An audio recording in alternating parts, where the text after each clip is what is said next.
লাভলিজ welcome back to my channel style and tips by sispriya। আমি sispriya অনেক অনেক welcome জানাই তোমাদের সকলকে আমার চ্যানেলে। আজকে একটা খুব সুন্দর রিসেপশন লুক তোমাদের সাথে শেয়ার করতে চলে এসেছি। পুরো টিউটোরিয়ালটা স্টেপ বাই স্টেপ দেখো, অনেক কিছু জানতে পারবে। তো চলো, সবার প্রথমে আমি এখানে একটা টোনার ইউজ করছি। তার আগে আমি একটা ওয়েট টিস্যু দিয়ে মুখটাকে খুব সুন্দর করে ক্লিন করে নিয়েছিলাম। সিটিএমটা তোমরা সকলেই জানো, ক্লিনজিং, টোনিং, ময়শ্চারাইজিং। দেন আমি এখানে একটা 24 ক্যারেক্টার গোল্ড সিরাম ইউজ করছি, যেটা কিনা ল্যাকিউ বিউটির। এই সিরামটা ইউজ করলে কী হবে, যাদের ড্রাই স্কিনটা খুব বেশি স্মুথ হবে এবং ব্লেন্ডিংটা ভালো হবে, ঠিক আছে। তো পরবর্তীতে আমি দেখো স্কিনটাকে একটু গ্লোয়িং করার জন্য, মেকআপটা যাতে একটু গ্লো করে তার জন্য একটা মিয়নের স্টোভ ক্রিম ইউজ করছি।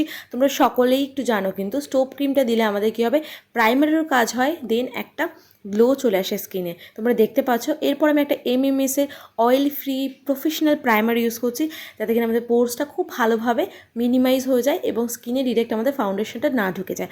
এখানে আমি একটা ডার্মার কালার কারেক্টার ইউজ করছি, একটা ডার্ক টোনে, যেটা আমাদের অল ওভার ফেসটাকে একটা ইভেন টোনে নিয়ে আসবে। দেন আমি স্কিন টোন অনুযায়ী হালকা হালকা করে বিল্ড আপ করবো পুরো স্কিনটার ফাউন্ডেশনটাকে। তারপর দেখো ওর যেই স্কিন টোনটা আমার ক্লায়েন্টের, সেই স্কিন টোন অনুযায়ী আমি একটা শেড দিয়ে দিলাম অল ওভার ফেসে। এটা ডার্মারি শেড, খুব সুন্দর করে ডার্মার প্ল্যাটটা থেকে সেটা ইউজ করছি। ইউজ করে নিয়ে একটা আই ম্যাজিকের ব্লেন্ডার দিয়ে পুরো অল ওভার ফেসটাকে ভালোভাবে ব্লেন্ড করে নিচ্ছি। আই ম্যাজিকের ব্লেন্ডারটা কিন্তু খুব ভালো, অ্যাফোর্ডেবলের মধ্যে। দেন আমার আর প্রয়োজনে আমি একটা হাইলাইটার ইউজ করছি, যেটা ওর স্কিন টোন থেকে 1 থেকে 2 টোন লাইটার। এই স্কিন টোনের লাইটার শেডটা দিয়ে আমি কী করছি, হাইলাইট করে নিচ্ছি অল ওভার ফেসটা, যেখানে যেখানে আমাদের হাইলাইট জোনগুলো রয়েছে। দেন সেম বিউটি ব্লেন্ডারটা দিয়ে খুব সুন্দর করে ব্লেন্ড করতে হবে। আর ব্লেন্ডিংটা কিন্তু ম্যাজিকের ব্লেন্ডারটা দিয়ে করলেও হবে, অন্য ব্লেন্ডার দিয়েও তোমরা করতে পারো, কিন্তু তোমরা কিন্তু ব্লেন্ডারটা আগের দিন অবশ্যই কিন্তু ভিজিয়ে রাখবে, নাহলে কিন্তু দিনের দিন ভেজালে ফাউন্ডেশনের সাথে ব্লেন্ডারটা কিন্তু ফাউন্ডেশনটা উঠে চলে আসবে। দেন আমি দেখো একটুখানি ডিপ কন্ট্রোল করছি, আর কন্ট্রোল ডিপ করার জন্য তোমরা অলওয়েজ একটা ডার্ক ক্রিম কন্ট্রোর ইউজ করবে। এখানে আমি সেম ডার্ক টোনটা যেটা আছে ডার্মা প্যালেটে, ওটা দিয়ে আমি কন্ট্রোর করে নিচ্ছি। আর যে আমার ক্লায়েন্ট যেটা রয়েছে, আমার মডেলের নোজটা কিন্তু একটু চোখা হলেও বাট সামনের দিকে একটু মোটা আছে, তো আমি সুন্দর করে ওটা একটা শেপে নিয়ে চলে আসছি। তোমরা সকলেই জানো যাদের একটু হেভি ফেস, তাদের ক্রিম কন্ট্রোর করলে বেশি ভালো রেজাল্ট পাওয়া যায়। তো এখানে আমি দেখো ভালো করে কন্ট্রোরটাকেও ব্লেন্ড করে নিচ্ছি।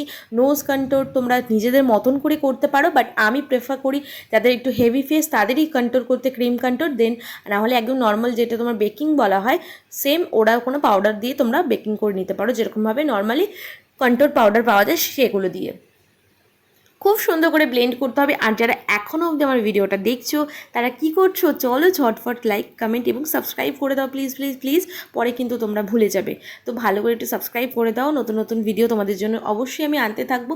তো দেখো অল ওভার ফেসটাকে ব্লেন্ড করার পরে, কন্ট্রোর জোনটাকে ফিল ইন করার পরে, আমি এখানে কিন্তু চোখের নিচটা একটু ক্রিজ পড়েছিল, আমি এটা সেমভাবে ব্লেন্ডারটা দিয়ে ব্লেন্ড করে দেন আমি এখানে পাউডার দিয়ে সেট করবো, নাহলে কিন্তু সেই ক্রিজ লাইনগুলো ফেসের মধ্যে এবং চোখের নিচে থেকেই যাবে। তো অল ওভার ফেসে এবং চোখের নিচে একটু বেশি করে পাউডার দিয়ে সেট করে দিতে হবে।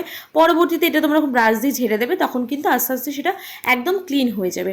এখানে আমি দেখো একটা আইম্যাজিরে কি প্রমিট ইউজ করছি, যেটা খুব ভালো ব্রাউন শেডের। এটা বেলির একটা ব্রাশ দিয়ে আমি আইব্রোসটাকে খুব সুন্দর করে ড্র করছি। তোমরা যদি পার্সোনালি আমাকে বলো যে একটা আইব্রো ভালো করে কীভাবে ড্র করতে হয় সেটার ভিডিও দিতে, আমি অবশ্যই কিন্তু সেটার ভিডিও দিয়ে দেবো। তো সুন্দর করে আইব্রোসটাকে দেখো ড্র করছি। আমার মডেলের যেইটুকু দরকার আইব্রোসটা ছিল, আমি সেটুকুই জাস্ট একটু শেপ দিয়েছি, এক্সট্রা আমি কিছু কার্যকরিতা করিনি। তো ভালো করে আইব্রোসটাকে ড্র করার পরে এটাকে একটু ক্লিন করতে হবে না, ক্লিনটা একটু সবসময় ব্রাইটার স্কিন টোন যেটা থাকে সেটা দিয়ে করবে, কারণ আই মেকআপটা যদি একটু কনসিলারটা ব্রাইট দাও বা হোয়াইট কালারে দাও আরও বেটার, তাহলে কি হবে, কালারগুলো খুব ভালোভাবে কিন্তু এনহ্যান্স হবে। মানে আই মেকআপ তোমরা যে কোনো কালার যেটা দেবে সেটা খুব ভালোভাবে ফুটে উঠবে।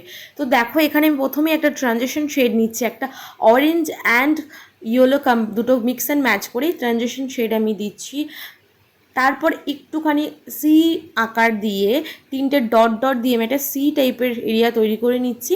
এটা একটা ডার্ক ব্রাউন কালার দিয়ে, দেন সেম বিউটি ব্লেন্ডারটা দিয়ে আলতো হাতে আস্তে আস্তে ব্লেন্ড করতে হবে। দেন আমি একটা গ্রিন শেডটা ওর ওপরে দিয়েছিলাম, যেটা যে কোনো কারণে স্কিপ হয়ে গেছে, বাট তোমরা দেখে বুঝতে পারছো সিজনটাতে সেম ডার্ক শেডটা আমি দিয়েছি, এটা গ্রিন কালারের। এরপর আমি দেখো কাট ক্রিজ করে নিচ্ছি। কাট ক্রিজটাকেও খুব সুন্দর করে করার পরে আমি এখানে দেখো কর্নারটায় সেম যেই টোনটা আমি সিজনে অ্যাপ্লাই করেছি, সেম টোনটা আমি কর্নারে দিয়ে ভালো করে ব্লেন্ডিং করে নিচ্ছি। ব্লেন্ডিংটা মাস্ট খুব সুন্দর করে ব্লেন্ডিং করতে হবে। তোমরা যদি আই মেকআপের ভিডিওগুলো না বুঝতে পারো অবশ্যই আমাকে কিন্তু জ্বালাতে পারো। তারপর আমি দেখো মিডিলটায় একটা শিমার এবং একটু গ্লিটার দিয়ে দিচ্ছি, তার জন্য টুয়ে জেল অ্যাপ্লাই করেছি। দেন কাজলটাও সেম যেমনভাবে নর্মালি সবাই করে থাকে, কাজলেরও অনেক ভিডিও আছে তো আমার চ্যানেলে, তোমরা যদি চাও আমি আবার সেই ভিডিওগুলো দিতে পারি। এখানে আমি একটা আই ম্যাজিকের কাজল দিয়ে জাস্ট চোখটার নিচটায় মোটা করে টেনে স্মাজ করে দিলাম, একটু হালকা টানা করেছি, বেশি না, সুন্দর একটা স্মাজার ব্রাশ দিয়ে। দেন আমি এখানে একটা দেখো একটা সুন্দর মাস্কারা দিয়ে চোখটাকে ভালো করে ল্যাশগুলোকে কোট করে নিতে হবে। তারপরে আমরা কিন্তু ফলস ল্যাশেস ইউজ করব। এখানে মেভলিনের একটা মাস্কারা ইউজ করেছি। দেন আমি কন্ট্রোল করে নিচ্ছি। কন্ট্রোলের জন্য আমি এখানে একটা আই ম্যাজিকের এই ব্রাউন শেডে কন্ট্রোল ইউজ করছি। যেহেতু আমি ক্রিম কন্ট্রোল করেছি, এতে হালকা হাতে একটু পাউডার দিয়ে সেটাকে কিন্তু কন্ট্রোলটাকে সেট করে দিতে হবে, নাহলে কিন্তু ক্রিমটা পরবর্তীতে কিন্তু কেকি হয়ে যাবে। এরপর আমি একটা আই ম্যাজিকের সুন্দর দেখে ব্লাশার ইউজ করছি। আমার ব্লাশারটা পার্সোনালি ভীষণ পছন্দ, তো এটা অরেঞ্জ অ্যান্ড পিঙ্কি শেড দিয়ে ব্লাশার অ্যাপ্লাই করে দিলাম। দেন অল ওভার ফেসটাকে খুব সুন্দর করে সেট করে দিলাম। একটা ফেসের সেটিং স্প্রে দিয়ে সুন্দর করে সেট করে দেওয়ার পরে আমি এখানে হালকা একটা কলকা করে নেব। তোমরা যদি কলকার ভিডিও চাও অবশ্যই আমি আলাদা করে দেবো। তার আগে আমি এখানে একটা হাইলাইটার ইউজ করছি, যেটা কিনা all of my favourite highlighter, সেটা হচ্ছে হোজু হাইলাইটার। সকলেই জানে, প্রফেশনাল যারা মেকআপ আর্টিস্ট আছে বড় বড় তারাও অ্যাপ্লাই করে থাকে এই হোজু হাইলাইটারটা। এটা গোল্ডেন শেডের হাইলাইটার। এরপর আমি একটা পিঙ্কি শেডের হাইলাইটারও অ্যাপ্লাই করে দেবো, যেটা হয় হোজোরেই। খুব সুন্দর করে হাইলাইটিং জোনটাতে আমি হাইলাইটারটা অ্যাপ্লাই করে দিচ্ছি এবং আমাদের মডেলও খুব খুশি হচ্ছিল স্মাইল করতে। তো সুন্দর করে হাইলাইটারটা অ্যাপ্লাই করে দেওয়ার পরে দেখো কি মিষ্টি লাগছে না। দেন আমি একটা টিপ পরিয়ে দিয়ে কলকাটা করে আমার লুকটায় ফিরে আসলাম। দেখো পুরো লুকটা তোমাদের সাথে শেয়ার করছি, শাড়ি র্যাপিং থেকে শুরু করে জুয়েলারি থেকে ঠিক কেমন লাগলো অবশ্যই জানিও। দেখা হচ্ছে নতুন একটি ভিডিওর সঙ্গে, ততক্ষণের জন্য টাটা, সকলে ভালো থেকো।